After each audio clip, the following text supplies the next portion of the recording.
Oke guys, kali ini aku akan jelasin detail fasilitas dalam satu kamar ini, mulai dari perlengkapan, bed tidur yang bisa dipakai single bed, bisa dipakai untuk 3 orang, dan yang lainnya. Ya, dimulai dari pintu utama yang tertutup ini. Aku di dalam kamar, posisinya, dan itu ada kunci kartu, yang mana ini adalah lubang untuk melihat di luar. Jadi ketika kalian ada yang ngetok, kalian bisa lihat dari sini. Kemudian ini ada ranah untuk di lantai 4. Aku awalnya 1 minggu di kamar 426.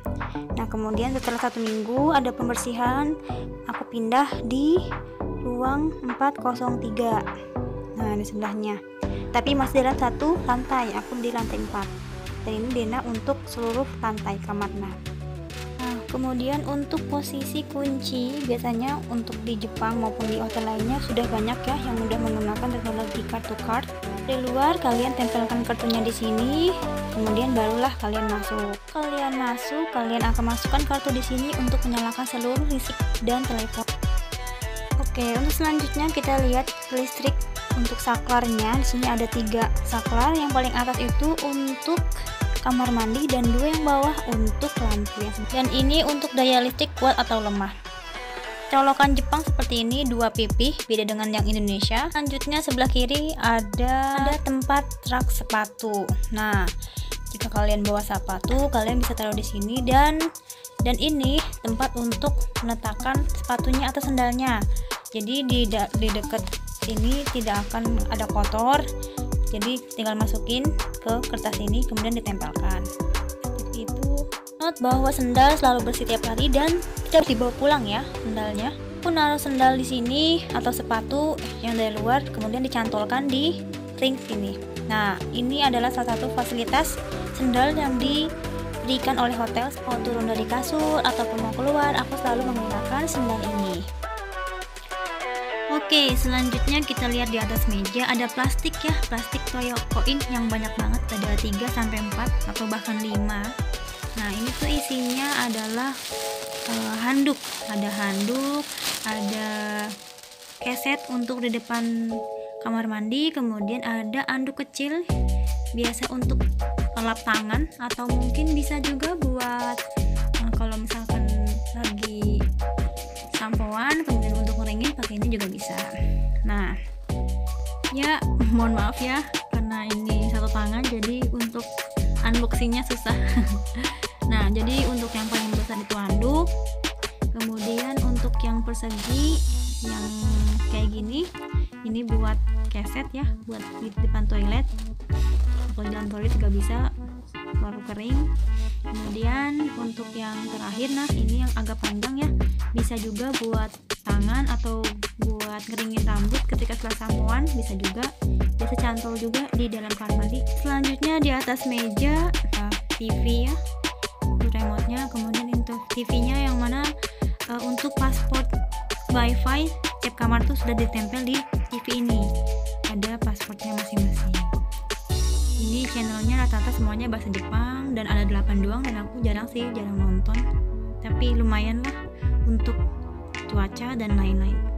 Dan di bawah meja ada ini penyimpanan berkas penting gitu yang bisa di paspor, tapi aku nggak pernah pakai sih, paling di dalamnya kosong, tinggal masukin beberapa barang yang kalau misalkan perlu biar nggak berantakan, jadi lebih mudah gitu kan, tapi nggak pernah aku kunci, jadi biarin aja kayak gitu. Dan di bawahnya ada kulkas ya, kulkas kecil ya, nggak tahu berapa in, bisa naruh minuman atau makanan yang seperlunya, susu yang mudah basi gitu kan, atau makanan dari hotel yang kita kebanyakan makan bisa taruh sini. Dan di sebelah kiri ini ada tombolnya, kalian bisa nyalain dari sini, kemudian udah otomatis nyala ya, lumayan untuk bermanfaat, sangat bermanfaat seperti itu. Oke, selanjutnya di sebelah kiri ini ada LED atau lampu ya, yang otomatis ketika diambil ini lampunya sudah nyala, kayaknya ini sudah udah baterai listrik gitu kan. nggak tahu sih ini gunanya buat apa, tapi aku jarang pakai. Nah ini tampak depannya, kemudian tampak luarnya kayak gitu, tinggal dicantolin aja, ditaruh sini. Aduh, oke, mohon maaf karena tangan jadi agak susah ya masukinnya.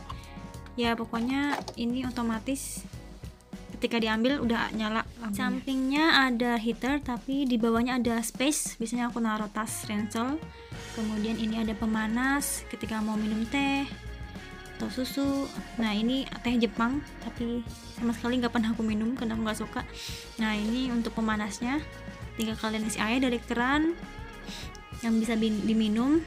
Nah cetekan on. Nah ini sudah nyala, mungkin ditunggu 1-2 menit atau 3 menit sampai berbunyi yang nanti dia mendidih ya, karena ini udah otomatis dari listrik, jadi gak usah perlu kompor. Nah ketika sudah berlebek-belebek begitu nanti akan mati sendiri. Nah kayak gitu. Nah kemudian di samping atasnya ini ada not, dan untuk stok sikat gigi teh. Nah ini note biasanya sih untuk kayak pesan gitu ketika kalian keluar dari hotel, bisa tulis di sini ruangannya, dan ada memo juga, tapi nggak pernah aku pakai sih, paling buka-buka aja, atau mungkin setelah aku keluar akan ada pesan dan lain-lain. Dan kemudian ini ada sikat gigi, dan kemudian teh yang bisa dipakai mungkin untuk 1 minggu ya, kayak gitu. Lanjut di sebelah kiri ada di atasnya pemanas buat minum, ada telepon. Nah telepon ini biasa aku sih nelponnya ke sama kamar, bisa juga sih ke luar negeri atau sama orang Jepang, tapi mungkin akan ada biaya. Nah ini caranya ketika domestik sama Jepang atau ke Indonesia, kemudian room ke room sama ini, atau kita mau dibangunkan, kemudian ada front office fronto, bisa ditelepon dari sini. Tapi ya otomatis kalau misalkan kita mau nelpon ke luar negeri atau sama Jepang di sini, otomatis akan nambah charge atau bayar lagi ya. Jadi aku nggak pernah aku pakai, jadi lebih baik pakai wifi yang gratis. Kemudian ini ada hair dryer, tapi di bawahnya ini untuk colokan HP. Untuk yang Indonesia bisa dicolokkan di sini pakai USB, bawahnya sampingnya untuk colokan khusus Jepang. Nah ini hair dryer. Kemudian di atasnya ada buku. Oke, cara untuk menyalakan hair dryernya. Nah nanti ini yang paling atas ini karena belum nyalain, karena jadi belum nyala, jadi tombol ini dipencet ke atas kemudian ditekan. Nah itu ada suhunya, mau high atau premium panasnya. Nah untuk matikan seperti ini, tapi ini nggak pernah aku pakai sih, karena setiap habis mandi atau sampoan pasti akan kering sendiri kayak gitu.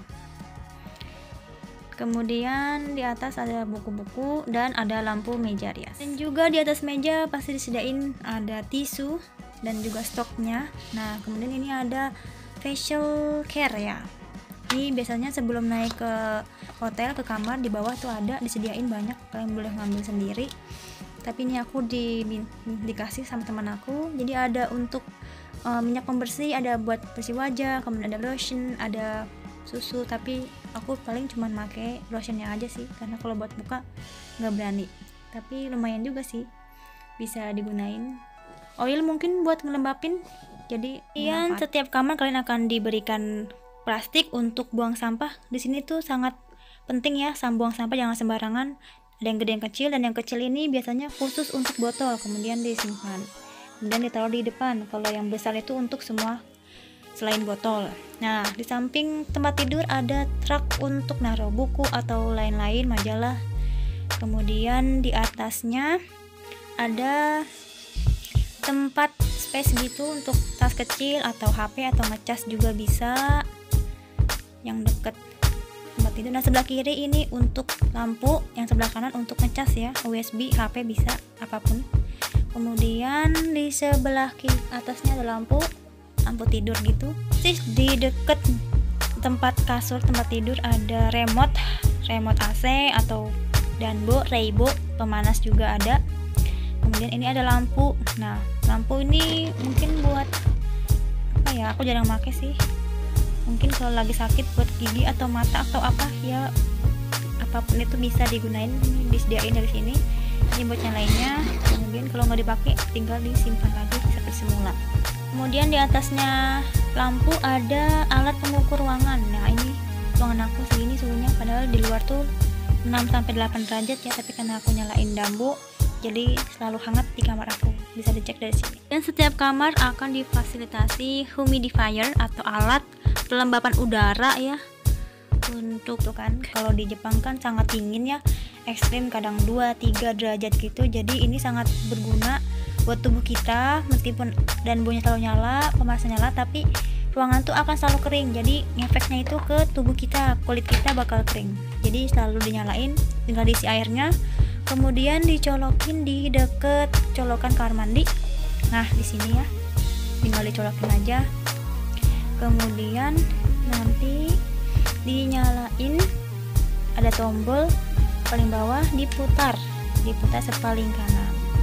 Ini semakin kanan berarti semakin banyak keluar uapnya. Nah kayak gini uapnya, ini nggak panas sih, nggak ada panas nggak dingin, tapi dia hanya untuk sirkulasi udara supaya selalu lembab ruangannya gitu, biar nggak kering untuk ke tubuh kita kayak gitu.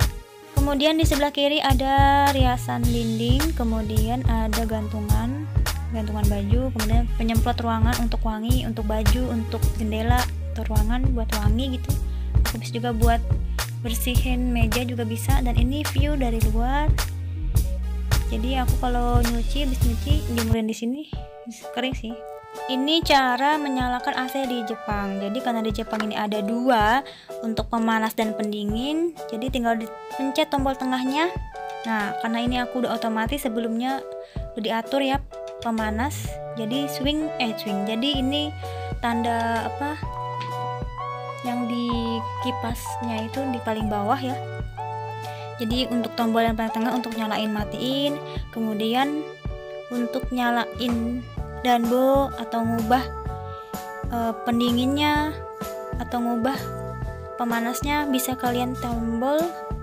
Nah tombol yang paling kiri ya, paling kiri yang ada titik 2 sebelah kiri, nah itu tinggal dipindah. Nah kalau paling atas itu berarti kayak angin gitu, kemudian kita pencet lagi yang tengah itu untuk pendingin, suhu dingin. Kemudian yang paling bawah itu untuk pemanas. Nah jadi bisa diubah, atur suhunya, ada panas ke bawah ke kanan, tinggal matiin di paling tengah kayak gitu. Jadi untuk yang dingin itu dia posisi kipasnya itu dia di tengah ya, kalau paling bawah itu baru dia pemanas. Jadi intinya itu sih kayak gitu. Ini semuanya. Buat yang ada pertanyaan, kalian boleh komen di bawah. Kemudian kalau suka bisa like, comment, and share.